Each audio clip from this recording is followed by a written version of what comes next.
Хачиртай бантангаан талаар гэж за яах вэ манай бүгчүүд одоо ухаарж байгаа юм. Намайг анх эхлээд 20 онд лайв маяг хийгээд ингээд божигнуулаа явж байхад эдгээр чинь шоолоо галзуу малзуу гэж ийсэн. Одоо өөрсдөө бүгд галзуу болцгооцсон. Бүгд бичлэг орлоо явж байгаа шүү дээ. Бүгд контент бүтээгч болох гэдэггүй гэдэг байгаа шүү дээ. Баахан рил мэрил илдүү хангаа юм оруулаад. Тэг хин галзуу байсан байна. Золбоо. Бацкана. Би галзуу байсан байна уу? Чи галзуу байсан байна уу? 20 онд золбооч хөрх юм намайг их дэмжижсэн шүү анхандаа бас тэрнийг бас үгүйсгэж болохгүй хөрх юм зайлвал. Тэгээд мөнхөрдөн золбоо хоёр муудалцсан шүү дээ тий. Тэр үеэр нь би мөнхөрднийг хөмөрцсөн хөөх. Тэгсэн тэрнээс хойш золбоо чамд их муу байна л гэж хүмүүс яриад идэв юм лээ. Тий. Золбоо миний доо чи одоо нэг сүртэй шүү дээ ганц удаа лайваар яригдал үз чи ямар сүртэй юм чи.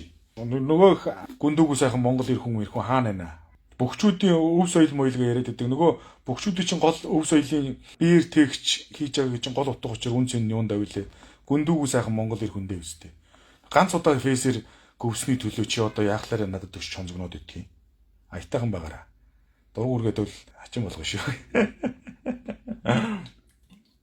Нэг дуурт юм байна золбоо болон манай бүгчүүд бус бүгчүүдтэй хандаж хэлэхэд ганц нэг лайваар гөвчгөө та нарыг заавал дандаа магтчих алдтаа юу?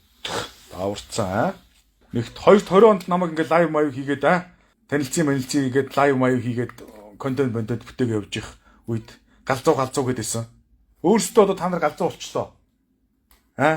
YouTube-ээр солиороод галзуураад байна. Facebook-ээр ирэл пост дэлдүү хангаам оруулаад галзуураад байна та нар тэгвэл. Одоо өөрөөсөө галзуу болчихлоо. Одоо юу бодогдож байна? Би галзуу байсан байна уу? Та нар хөлдөө орк байсан байна уу? Бацаануудаа айтайхан байгаарай. Хэмжээгээ мэдэж амьдраарай. Би нэг бүгчүүдтэй бол томорчж байгаа юм аа. Бусдаар шүү байхгүй. Яг хөтэй зайлвал манай бүгчүүд гайгүй шүү дээ чаас өрхөө. Мэдээж хэрэг бүх гэдэг чинь бас ганцхан хүн биш шүү дээ. Нэг байгууллага биш шүү дээ тийм үстэй. Олон газрын, олон айлын, олон нутгийн, олон аашарын шинтэй олон янзын нөхдүүд байгаа шүү дээ тэгээд. Сайн ч хүн би, муу ч хүн би тэгээд. Ер нь гол нь тэгээд нэг чимээгүй яваад байгаа хөрх юм хүмүүс ер нь тэгээ сайн хүмүүс байт юм билээ дээ. Тэгэхээр олонний өмнө гарч ирэл нэг сайн хүний дүр эсгээд байгаа хүмүүс бол ер нь хэцүү байт юм билээ. Яг манай бүгчүүд яг гайгүй чаавас дийлэнх нь гайгүй шүү дээ.